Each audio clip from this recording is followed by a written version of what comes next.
बहुत स्वागत। दोस्तों हाज़र अज असीं एक विषय के उत्ते गलबात कर ਲਈ एक शख्सीयत ਦੇ ਨਾਲ ਤੁਹਾਡੀ ਮੁਲਾਕਾਤ ਕਰਵਾਉਣ ਦੇ ਲਈ। ਅੱਜ ਅਸੀਂ डॉक्टर SP ਸਿੰਘ ਸਾਬਕਾ vice chancellor Guru Nanak Dev university ਉਹਨਾਂ ਦੇ ਨਾਲ ਖਾਸ ਗੱਲਬਾਤ ਕਰਨੀ ਹੈ। ਬਹੁਤ ਸਾਰੇ ਮੁੱਦੇ ਨੇ ਸਾਡੇ ਕੋਲ, ਖਾਸ ਕਰਕੇ ਪੰਜਾਬ ਭਵਨ ਵਿੱਚ ਹੋਣ ਵਾਲੇ 2 ਦਿਨਾਂ ਸਮਾਗਮ ਦੇ ਵਿੱਚ 21-22 ਤਰੀਕ ਨੂੰ ਸ਼ਾਮਲ ਹੋਣ ਲਈ ਆਏ ਨੇ। ਪੰਜਾਬੀ ਦੇ ਬਹੁਤ ਵੱਡੇ ਵਿਦਵਾਨ ਨੇ, ਉਹਨਾਂ ਦਾ ਬਹੁਤ ਸਾਰਾ ਕੰਮ ਆ ਪੰਜਾਬੀ ਦੇ ਵਿੱਚ, ਮਾਹਰ ਨੇ। ਉਹਨਾਂ ਦੇ ਨਾਲ ਅੱਜ ਅਸੀਂ ਇੱਕ ਬਹੁਤ ਖਾਸ ਮੁੱਦੇ ਦੇ ਉੱਤੇ ਗੱਲਬਾਤ ਕਰਨੀ ਹੈ। ਇਹ ਤੋਂ ਪਹਿਲੇ ਪ੍ਰੋਗਰਾਮ ਦੇ ਵਿੱਚ ਟਵਾਣਾ ਸਾਹਿਬ ਵੀ ਹੈਲੋ ਗਲੋਬਲ ਪੰਜਾਬ ਦੇ ਵਿੱਚ ਉਹੀ ਗੱਲਬਾਤ ਕਰਕੇ ਗਏ ਆ। ਇੱਕ ਰੀਸੈਂਟਲੀ ਹਿੰਦੀ ਪੰਜਾਬੀ ਦਾ ਰੌਲਾ ਪੈ ਗਿਆ ਬਹੁਤ ਸਾਰੇ ਥਾਵਾਂ ਦੇ ਉੱਤੇ। ਕੁਝ ਬਿਆਨ ਆਏ ਕਿ ਇੱਕ ਭਾਸ਼ਾ ਹੋਣੀ ਚਾਹੀਦੀ ਆ, ਉਹਦੇ ਨਾਲ ਹੀ ਪਟਿਆਲੇ ਦੇ ਵਿੱਚ ਪਤਾ ਲੱਗਿਆ ਕਿ ਪੰਜਾਬੀ ਅਤੇ ਹਿੰਦੀ ਦੇ ਲੇਖਕ ਆਪਸ ਦੇ ਵਿੱਚ ਉਲਝ ਗਏ।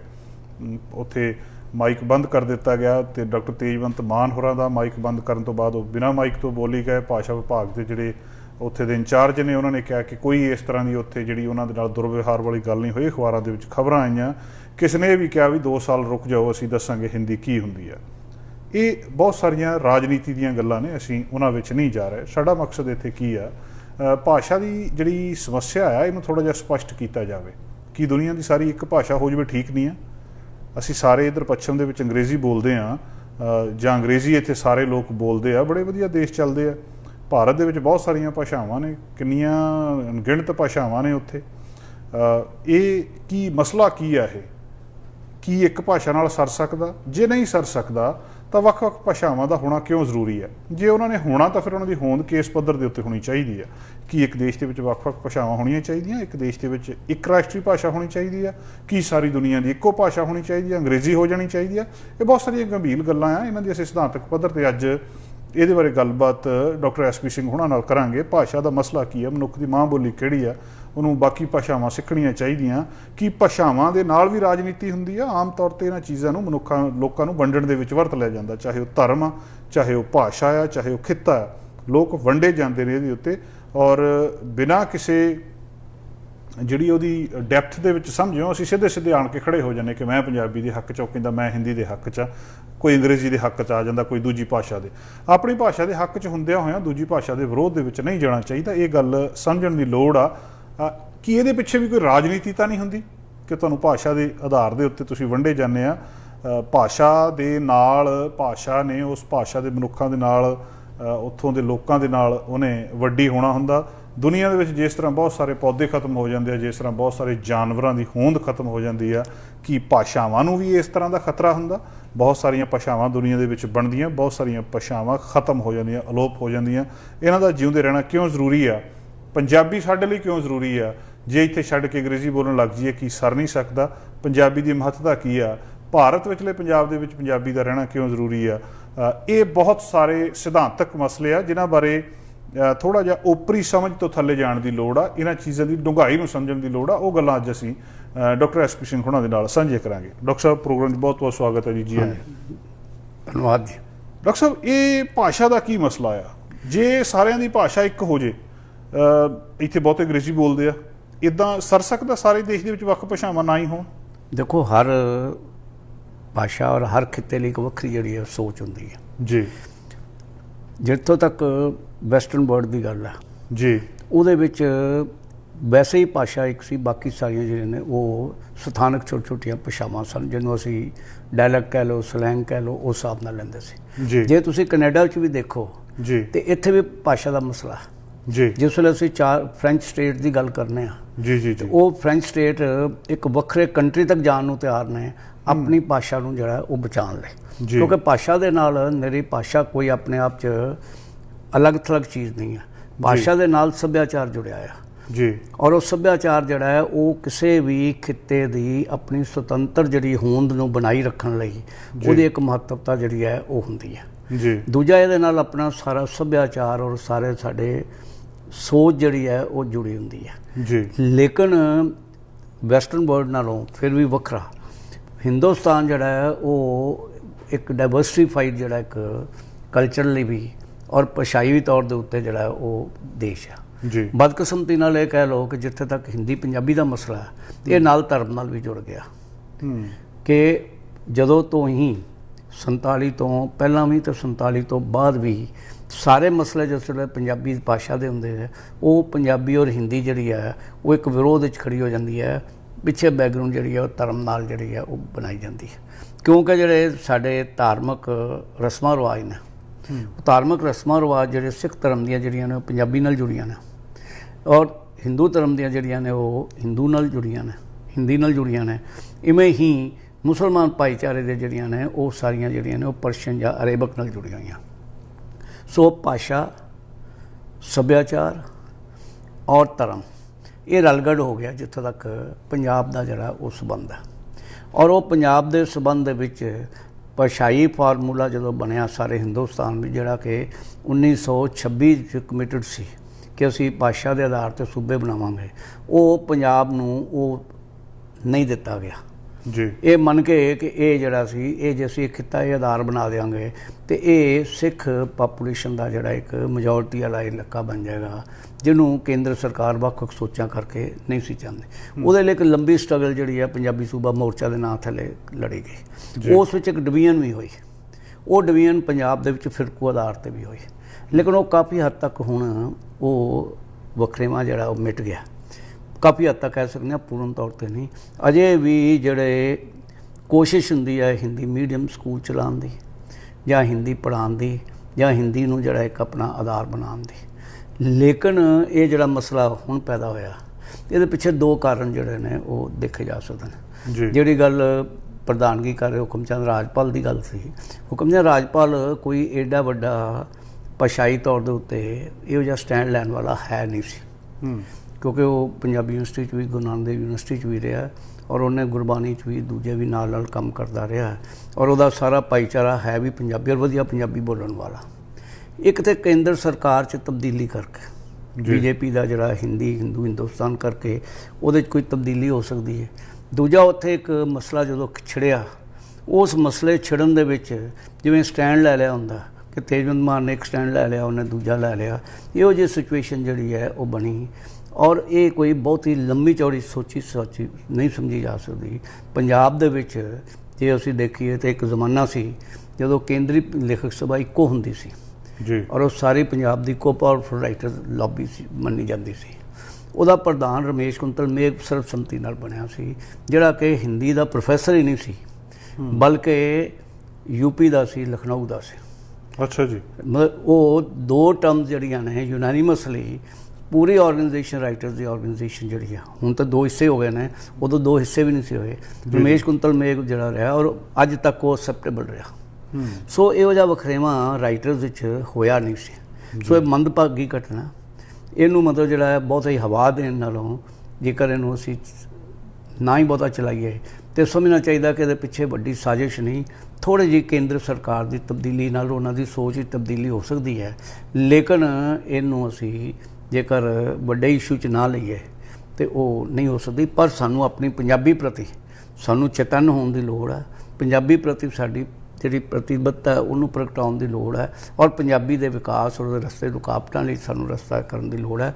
ਇਹ ਗੱਲ 'ਚ ਕੋਈ ਨਹੀਂ ਅਸੀਂ ਇਤਰਾਜ਼ ਕਰ ਸਕਦੇ ਕਿ ਪੰਜਾਬ ਦੇ ਭਾਸ਼ਾ ਵਿਭਾਗ 'ਚ ਹਿੰਦੀ ਦਾ ਵੀ ਇੱਕ ਵਿੰਗ ਹੈ। ਅੱਛਾ ਜੀ। ਇੱਕ ਉਰਦੂ ਦਾ ਵਿੰਗ ਹੈ, ਇੱਕ ਹਿੰਦੀ ਦਾ ਵਿੰਗ ਹੈ, ਇੱਕ ਪੰਜਾਬੀ ਦਾ, ਮੇਜਰ ਚੰਕ ਪੰਜਾਬੀ ਦਾ। ਇਹ ਜ਼ਰੂਰ ਅਸੀਂ ਸੋਚਦੇ ਹਾਂ ਕਿ ਹਿੰਦੀ ਦੇ ਪਬਲੀਕੇਸ਼ਨ ਲਈ, ਹਿੰਦੀ ਦੀ ਜਿਹੜੀ ਹੈ ਪ੍ਰਗਤੀ ਲਈ ਸਾਰੇ ਹਿੰਦੁਸਤਾਨ ਦਾ ਬਜਟ ਜਿਹੜਾ ਉੱਥੇ ਆ ਜਾਂਦਾ। ਕਈ ਸਕੀਮਾਂ ਨੇ ਗੌਰਮੈਂਟ ਆਫ ਇੰਡੀਆ ਦੀਆਂ ਵੀ, ਦੂਜੀਆਂ ਵੀ, ਕਈ ਫੰਡ ਆਉਂਦੇ ਨੇ, ਲੇਕਿਨ ਪੰਜਾਬ ਦਾ ਫੰਡ ਜਿਹੜਾ ਹੈ ਜੇ ਹੋਰ ਹਿੰਦੀ 'ਚ ਕੱਟ ਕੀਤਾ ਜਾਏ ਤਾਂ ਕੋਈ ਗਲਤ ਨਹੀਂ। ਪਰ ਅਸੀਂ ਆਪ ਹੋਵਾਂ ਸਟੂਡੈਂਟ ਲਿਟਰੇਚਰ ਦੇ ਕਿ ਅਸੀਂ ਹਿੰਦੀ ਲਿਟਰੇਚਰ, ਦੂਜੀ ਭਾਸ਼ਾਵਾਂ ਦੇ ਲਿਟਰੇਚਰ ਉਹ ਪੜ੍ਹਨ 'ਚ ਸਾਡਾ ਕਦੀ ਗੁਰੇਜ਼ ਨਹੀਂ, ਨਾ ਸਾਡਾ ਕੋਈ ਵਖਰੇਵਾਂ ਜਿਹੜਾ ਇਸ ਵਿੱਚ ਹੈ। ਲੇਕਿਨ ਜੇ ਇਹਨੂੰ ਰਾਜਨੀਤਿਕ ਤੌਰ 'ਤੇ ਦੇਖਿਆ ਜਾਏ ਤਾਂ ਨਵੀਂ ਸੋਚ ਜਿਹੜੀ ਹੈ ਇਹ ਆਪਣੇ ਆਪ ਬੜੀ ਖਤਰਨਾਕ ਸੋਚ ਹੈ, ਔਰ ਉਹ ਖਤਰਨਾਕ ਸੋਚ ਨੂੰ ਅਸੀਂ ਜੇਕਰ ਰਾਜਨੀਤਿਕ ਕਾਰਨਾਂ ਦੇ ਵਿੱਚ ਕਰਕੇ ਹਵਾ ਹੋਰ ਦਿਆਂਗੇ ਤਾਂ ਸ਼ਾਇਦ ਸਾਡਾ ਪੰਜਾਬੀ ਦਾ ਵੀ ਨੁਕਸਾਨ ਹੋਏ। ਸਾਨੂੰ ਆਪਣਾ ਪੰਜਾਬੀ ਦਾ ਕਿਲਾ, ਪੰਜਾਬੀ ਦਾ ਆਲਾ ਦੁਆਲਾ ਔਰ ਉਹਦੇ ਵਿੱਚ ਵੀ ਜਿਹੜੇ ਪੰਜਾਬੀ ਪ੍ਰੋਫੈਸ਼ਨ ਵਾਈਜ਼ ਹਿੰਦੀ ਨਾਲ ਜੁੜੇ ਹੋਏ ਨੇ ਉਹਨਾਂ ਨੂੰ ਵੀ ਨਾਲ ਰੱਖਣ ਦੀ ਜਿਹੜੀ ਹੈ ਉਹ ਲੋੜ ਹੈ, ਔਰ ਉਹ ਗੱਲ ਜਿਹੜੀ ਹੈ ਸ਼ਾਇਦ ਇੱਥੇ ਮੁੱਕ ਜਾਣੀ ਚਾਹੀਦੀ ਹੈ। ਡਾਕਟਰ ਇਹ ਵੰਡ ਵਡਾਈਆ ਠੀਕ ਹੈ ਜਿਹੜਾ ਵੀ ਜਿਹੜੇ ਹਿੰਦੂ ਆ ਉਹ ਹਿੰਦੀ ਨਾਲ ਜੁੜੇ ਆ, ਜਿਹੜੇ ਸਿੱਖ ਦੇਖੋ ਇਹ ਬਦਕਿਸਮਤੀ ਹਮੇਸ਼ਾ ਜਿਹੜੀ ਰਾਜਨੀਤੀ ਜਿਹੜੀ ਹੈ ਉਹ ਧਰਮ ਨੂੰ ਵੀ ਬਣਦੀ ਹੈ, ਭਾਸ਼ਾ ਨੂੰ ਵੀ ਬਣਦੀ ਹੈ, ਖਿੱਤੇ ਨੂੰ ਵੀ ਬਣਦੀ ਹੈ, ਜਾਤ ਨੂੰ ਵੀ ਬਣਦੀ ਹੈ। ਜਿੱਥੇ ਲੋੜ ਹੁੰਦੀ ਉੱਥੇ ਜਾਤ ਦੇ ਨਾਂ 'ਤੇ ਲੜਾ ਲੈਂਦੇ, ਜਿੱਥੇ ਲੋੜ ਪੈਂਦੀ ਹੈ ਉੱਥੇ ਖਿੱਤੇ ਦੇ ਨਾਲ ਲਗਾ, ਜਿਵੇਂ ਅਸੀਂ ਕਹਿ ਦੇਣਾ ਜੀ ਇਹ ਮਾਝੇ ਦਾ ਜੀ, ਇਹ ਦੁਆਬੇ ਦਾ ਜੀ, ਇਹ ਦੂਜਾ ਜੀ, ਉਹ ਵੀ ਅਸੀਂ ਕਰ ਲੈਣਾ। ਇਹ ਸਾਡਾ ਜਿਹੜਾ ਹੈ ਉਹ ਮੇਰੀ ਪੰਜਾਬ ਦੀ ਨਹੀਂ, ਹਿੰਦੁਸਤਾਨੀ ਫਿਤਰਤ ਹੈ ਕਿ ਰਾਜਨੀਤੀ ਨੂੰ ਜਿਵੇਂ ਮਰਜ਼ੀ ਵਰਤ ਲਓ। ਜੇ ਅਸੀਂ ਅਮਰੀਕਾ ਦਾ ਦੇਖੀਏ ਤਾਂ ਟਰੰਪ ਨੇ ਵੀ ਤਾਂ ਉਹੀ ਰਾਜਨੀਤੀ ਵਰਤੀ ਹੈ ਕਿ ਲੋਕਲ ਅਮਰੀਕਨ ਦੇ ਨਾਂ ਥੱਲੇ, ਨੇਟਿਵ ਦੇ ਨਾਂ ਥੱਲੇ, ਦੂਜਿਆਂ ਦੇ ਨਾਂ ਥੱਲੇ ਉਹਨੇ ਉਹਨਾਂ ਦੇ ਜਿਹੜੇ ਨੇ ਉਹ ਇਮੋਸ਼ਨਸ ਨੂੰ ਐਕਸਪਲੋਇਟ ਕਰਕੇ ਇੱਕ, ਜਿਵੇਂ ਅਸੀਂ ਇੱਥੇ ਕਹਿੰਦੇ ਹਾਂ ਅਸੀਂ ਭਾਰਤੀ ਜਾਂ ਅਸੀਂ ਹਿੰਦੂ, ਉੱਥੇ ਉਹਨੇ ਅਸੀਂ ਅਮਰੀਕਨ ਕਹਿ ਕੇ ਨਾਨ ਅਮਰੀਕਨ ਦੇ ਖਿਲਾਫ ਜਿਹੜਾ ਆਪਣਾ ਖੜਾ ਕਰਕੇ ਉਹ ਇਲੈਕਸ਼ਨ ਜਿੱਤਿਆ। ਸੋ ਇਹ ਮਨੁੱਖੀ ਫਿਤਰਤ ਵੀ ਹੈ। ਰਾਜਨੀਤੀ ਦੇ ਜਿਹੜੇ ਨੇ ਵਖਰੇਵੇਂ ਜਿਹੜੇ ਨੇ ਉਹਦੇ 'ਚ ਇਹ ਹੈ ਕਿ ਤੁਸੀਂ ਨੈਸ਼ਨਲਿਜ਼ਮ ਦੇ ਨਾਂ ਥੱਲੇ, ਇੱਕ ਨੈਸ਼ਨਲਿਜ਼ਮ ਹੁੰਦਾ ਜਿਹੜਾ ਬਰੋਡ ਨੈਸ਼ਨਲਿਜ਼ਮ, ਕਿ ਜਿਹੜਾ ਅਮਰੀਕਾ 'ਚ ਰਹਿ ਰਿਹਾ ਉਹ ਅਮਰੀਕਨ, ਜਿਹੜਾ ਸਿਟੀਜ਼ਨ ਬਣ ਗਿਆ ਉਹ ਅਮਰੀਕਨ। ਲੇਕਿਨ ਇੱਕ ਵਖਰੇਵਾਂ ਇਹ ਹੈ ਕਿ ਜਿਹੜਾ ਮੂਲ ਤੌਰ 'ਤੇ ਅਮਰੀਕਨ ਹੈ, ਜਦੋਂ ਕਿ ਅਮਰੀਕਨ ਮੂਲ ਤੌਰ 'ਤੇ ਵੀ ਤਾਂ ਬਾਹਰੋਂ ਹੀ ਆਏ ਸਨ ਇੰਗਲੈਂਡ ਤੋਂ, ਬਿਲਕੁਲ, ਲੇਕਿਨ ਉਹਨੂੰ ਕਿਉਂਕਿ ਮੈਜੋਰਿਟੀ 'ਚ ਨੇ ਉਹਨੂੰ ਐਕਸਪਲੋਇਟ ਜਿਹੜਾ ਕਰ ਲਿਆ ਕਿ ਉਸ ਤੋਂ ਬਾਅਦ ਇਕਨੋਮਿਕ ਰੀਜ਼ਨ ਜੋੜ ਲਏ ਕਿ ਜੀ ਇਕਨੋਮਿਕਲੀ ਸਾਨੂੰ ਨੁਕਸਾਨ ਹੁੰਦਾ ਹੈ, ਦੂਸਰਾ ਸਾਨੂੰ ਨੁਕਸਾਨ। ਇਹੀ ਗੱਲ ਹਿੰਦੁਸਤਾਨ 'ਚ, ਹਿੰਦੁਸਤਾਨ 'ਚ ਵੀ ਰਾਜਨੀਤੀ ਦੀ ਖਾਤਰ ਧਰਮ ਨੂੰ ਵੀ, ਭਾਸ਼ਾ ਨੂੰ ਵੀ, ਜਾਤ ਨੂੰ ਵੀ, ਹਰ ਚੀਜ਼ ਨੂੰ ਜਿਹੜਾ ਉਹ ਵਰਤਿਆ ਜਾਂਦਾ ਹੈ ਔਰ ਉਹਦੇ ਵਿੱਚੋਂ ਹੀ ਇਹ ਨਤੀਜੇ ਜਿਹੜੇ ਨੇ ਉਹ ਆ ਰਹੇ ਨੇ।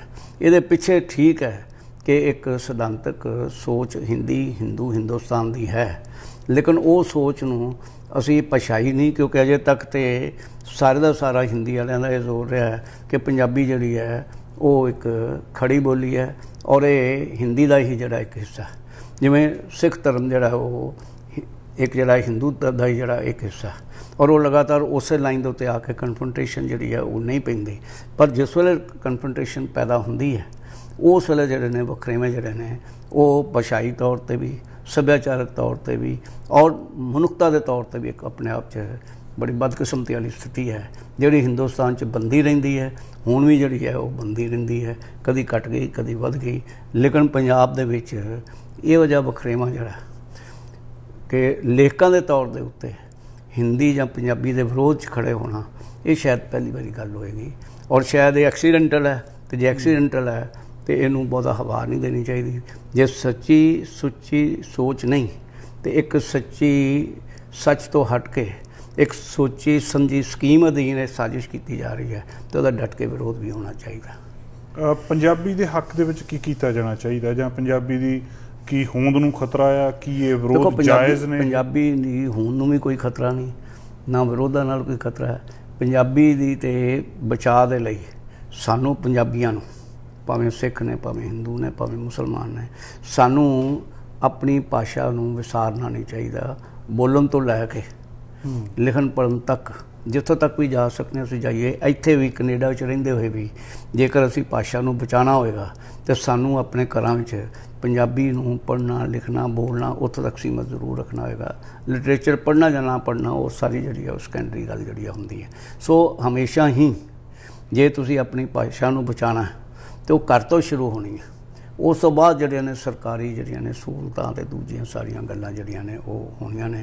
ਇੱਥੇ ਵੀ ਵੱਖ ਅਦਾਰੇ ਜਿਵੇਂ ਪੰਜਾਬ ਭਵਨ ਸੁਖੀ ਬਾਠ ਹੋਣ ਵਾਲਾ ਹੈ, ਉਹ ਵੀ ਜਿਹੜਾ ਪੰਜਾਬੀ ਦੀਆਂ ਕਲਾਸਾਂ ਵੀਕਲੀ ਜਿਹੜੀਆਂ ਨੇ ਉਹ ਸ਼ੁਰੂ ਕਰਤੀਆਂ ਨੇ। ਸੋ ਇਹੀ ਯਤਨ ਜਿਹੜੇ ਨੇ ਦੇਸ਼ ਵਿੱਚ ਵੀ, ਪੰਜਾਬ ਵਿੱਚ ਵੀ, ਪੰਜਾਬ ਤੋਂ ਬਾਹਰ ਵੀ ਔਰ ਵਿਦੇਸ਼ਾਂ ਵਿੱਚ ਵੀ ਇਹ ਯਤਨ ਜਿਹੜੇ ਨੇ ਜਾਰੀ ਰੱਖਣੇ ਚਾਹੀਦੇ ਨੇ।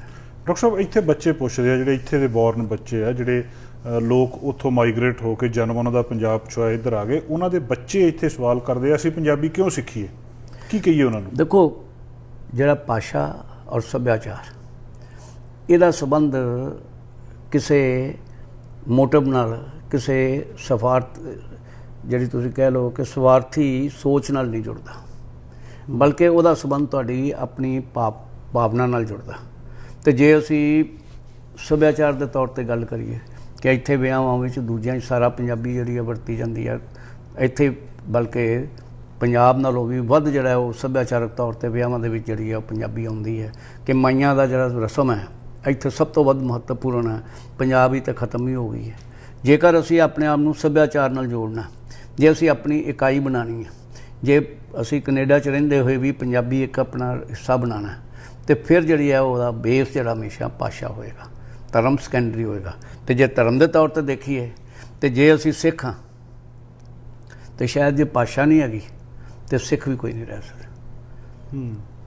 ਜੇ ਇਹਨੂੰ ਹੋਰ ਅੱਗੇ ਐਕਸਟੈਂਡ ਕਰਕੇ ਤੁਸੀਂ ਕਹੋ ਕਿ ਜੇ ਕੀਰਤਨ ਜਿਹੜਾ ਕੀਰਤਨ ਹੋ ਰਿਹਾ, ਜੇ ਕੀਰਤਨ ਸਮਝ ਹੀ ਨਹੀਂ ਆਉਣੀ, ਭਾਸ਼ਾ ਹੀ ਨਹੀਂ ਕੀਰਤਨ ਦੀ ਪਤਾ, ਕਥਾ ਹੋ ਰਹੀ ਹੈ, ਕਥਾ ਦੀ ਭਾਸ਼ਾ ਹੀ ਨਹੀਂ ਪਤਾ।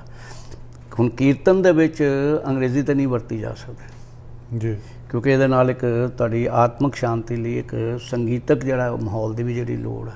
ਬਿਲਕੁਲ। ਸੋ ਅੰਤਰ-ਆਤਮਾ ਦੇ ਵਿੱਚ ਅਸੀਂ ਕਿਤੇ ਨਾ ਕਿਤੇ ਆਪਣੇ ਸੱਭਿਆਚਾਰ ਨਾਲ ਜੇ ਜੁੜੇ ਹਾਂ, ਜਾਂ ਪੂਰੇ ਗੋਰੇ ਹੋ ਗਏ ਤਾਂ ਵੱਖਰੀ ਗੱਲ ਹੈ, ਜੇ ਕੁਝ % ਵੀ ਜੁੜੇ ਹਾਂ ਤਾਂ ਭਾਸ਼ਾ ਦੇ ਰਾਹੀਂ ਜੁੜੇ ਹੋਵਾਂਗੇ।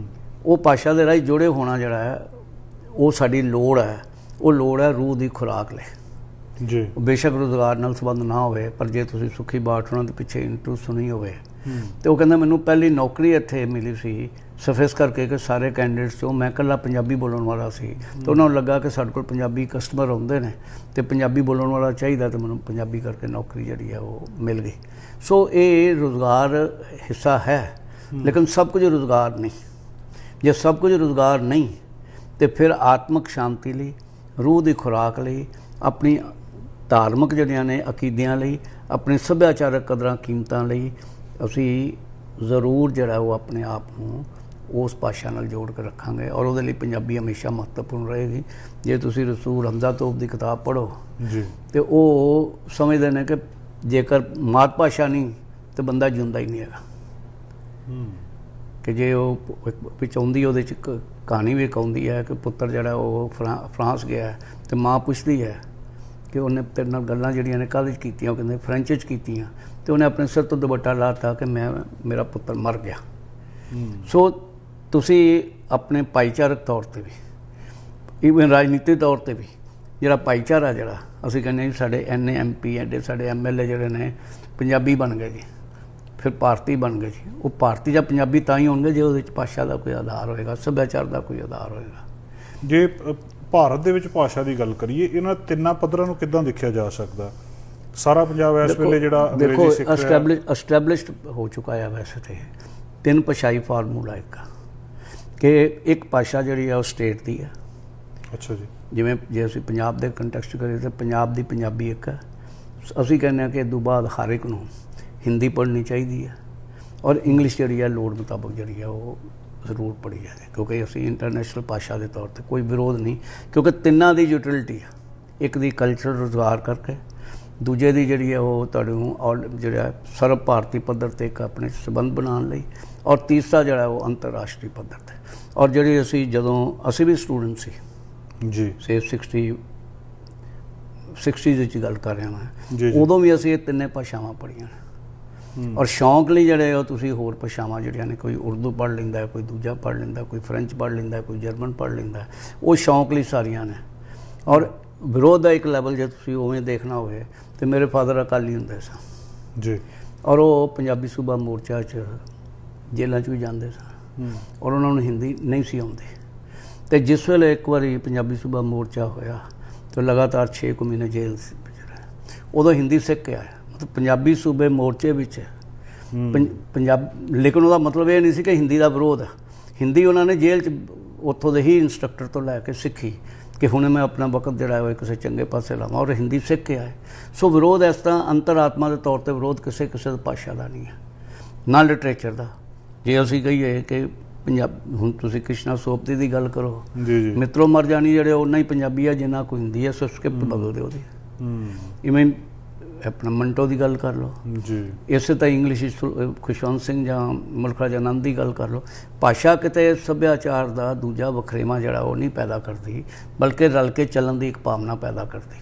ਔਰ ਹਿੰਦੀ ਦੇ ਵਿੱਚ ਵੀ ਜੇ ਜਲੰਧਰ ਕਾਫੀ ਹਾਊਸ ਸਭ ਤੋਂ ਜ਼ਿਆਦਾ ਇੰਪੋਰਟੈਂਟ ਹੁੰਦਾ ਸੀ ਜੀ, 70s ਤੱਕ ਵੀ ਸਮਝੋ, ਉੱਥੇ ਹਿੰਦੀ ਔਰ ਪੰਜਾਬੀ ਦੇ ਲੇਖਕ ਔਰ ਉਰਦੂ ਦੇ ਲੇਖਕ ਇਕੱਠੇ ਬੈਠ ਕੇ ਸਭ ਕੁਝ ਡਿਸਕਸ ਕਰਦੇ ਸਨ, ਕਿਉਂਕਿ ਇਸ਼ੂਜ਼ ਕਾਮਨ ਨੇ। ਜੇ ਤੁਸੀਂ ਲੋਕ ਪੱਖੀ ਗੱਲ ਵੀ ਕਰਨੀ ਹੈ ਤਾਂ ਵੀ ਕਾਮਨ ਹੈ, ਜੇ ਤੁਸੀਂ ਕਲਚਰਲ ਤੌਰ 'ਤੇ ਗੱਲ ਕਰਨੀ ਹੈ ਤਾਂ ਵੀ ਕਾਮਨ ਹੈ।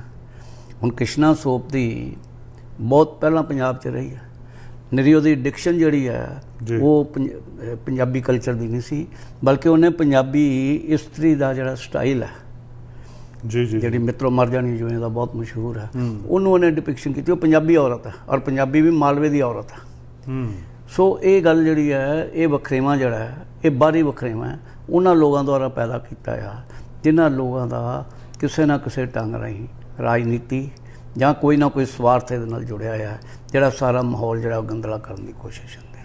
ਡਾਕਟਰ ਸਾਹਿਬ ਬਲਵੰਤ ਗਾਰਗੀ ਬੜੇ ਵੱਡੇ ਪਲੇਰਾਈਟ ਹੋਏ ਆ, ਅੰਗਰੇਜ਼ੀ ਦੇ ਸੀਗੇ, ਸੰਤ ਸਿੰਘ ਸੇਖੋ ਹੋਰਾਂ ਨੇ ਐਮਏ ਇੰਗਲਿਸ਼ ਕੀਤੀ, ਹਰਭਜਨ ਸਿੰਘ ਹੋਣੀ ਹਿੰਦੀ ਦੇ ਸੀਗੇ, ਉਹਨਾਂ ਨੇ ਪੰਜਾਬੀ ਦੇ ਵਿੱਚ ਕਿੰਨਾ ਜ਼ਿਆਦਾ ਲਿਖਿਆ। ਇਹ ਫਿਰ ਵਖਰੇਵਾਂ ਕਿੱਥੇ ਹੈ, ਇਹ ਵਿਰੋਧ ਕਿਉਂ ਪੈਦਾ ਹੋ ਜਾਂਦਾ? ਦੇਖੋ ਮੈਂ ਵੀ ਕਿਹਾ ਕਿ ਪਹਿਲੀ ਵਾਰੀ ਜੇ ਅਸੀਂ ਇਹ ਗੱਲ ਮੰਨੀਏ ਪਹਿਲੀ ਵਾਰੀ ਲੇਖਕਾਂ ਦੇ ਪੱਧਰ ਤੇ ਵਿਰੋਧ ਹੋਇਆ, ਲੇਖਕਾਂ ਦੇ ਪੱਧਰ ਜਿਹੜੀ ਬਦਕਿਸਮਤੀ ਵਾਲੀ, ਜਿਸ ਕਰਕੇ ਮੈਂ ਕਿਹਾ ਇਹਨੂੰ ਹਵਾ ਨਹੀਂ ਦੇਣੀ ਚਾਹੀਦੀ, ਕਿਉਂਕਿ ਅਜੇ ਤੱਕ ਜਿਵੇਂ ਤੁਹਾਨੂੰ ਦੱਸਿਆ ਰਮੇਸ਼ ਕੁੰਤਲ ਮੇਘ ਪੰਜਾਬੀ ਕੇਂਦਰੀ ਲੇਖਕ ਸਭਾ ਜਿਹੜੀ ਆਲ ਇੰਡੀਆ ਲੈਵਲ ਦੇ ਉੱਤੇ ਇੱਕੋ ਉਸ ਵੇਲੇ ਹੁੰਦੀ ਸੀ ਉਹਦਾ ਪ੍ਰਧਾਨ ਬਣਿਆ ਸੀ। ਸੋ ਮਤਲਬ ਅੱਛਾ ਫਿਰ ਕਾਫੀ ਹਾਊਸ ਵਿੱਚ ਜਾਂ ਮਤਲਬ ਫਿਰ ਸਾਡੇ ਵਰਗੇ ਜਿਹੜੇ ਅਸੀਂ ਸਟੂਡੈਂਟ ਹੁੰਦੇ ਸੀ ਅਸੀਂ ਰਮੇਸ਼ ਕੁੰਤਲ ਮੇਘ ਕੋਲ ਹੀ ਲਿਟਰੇਚਰ ਨਾਲ ਸਮਝਦੇ ਸੀ। ਔਰ ਇਸੇ ਤਰ੍ਹਾਂ ਹੀ ਹਿੰਦੀ ਵਾਲੇ ਜਿਹੜੇ ਸਨ ਉਹ ਪੰਜਾਬੀ ਵਾਲਿਆਂ ਕੋਲ ਆ ਜਾਂਦੇ ਸਨ। ਜੇਕਰ ਤੁਸੀਂ ਹਿੰਦੀ ਤੋਂ ਮਹੀਪ ਸਿੰਘ ਹੈ ਫੋਰ ਐਗਜ਼ਾਮਪਲ, ਮਹੀਪ ਸਿੰਘ ਦੋਨਾਂ ਭਾਸ਼ਾਵਾਂ 'ਚ ਸੀ, ਹਿੰਦੀ ਦਾ ਪ੍ਰੋਫੈਸਰ ਸੀ, ਪੰਜਾਬੀ ਉਹ ਲਿਖਦਾ ਸੀ।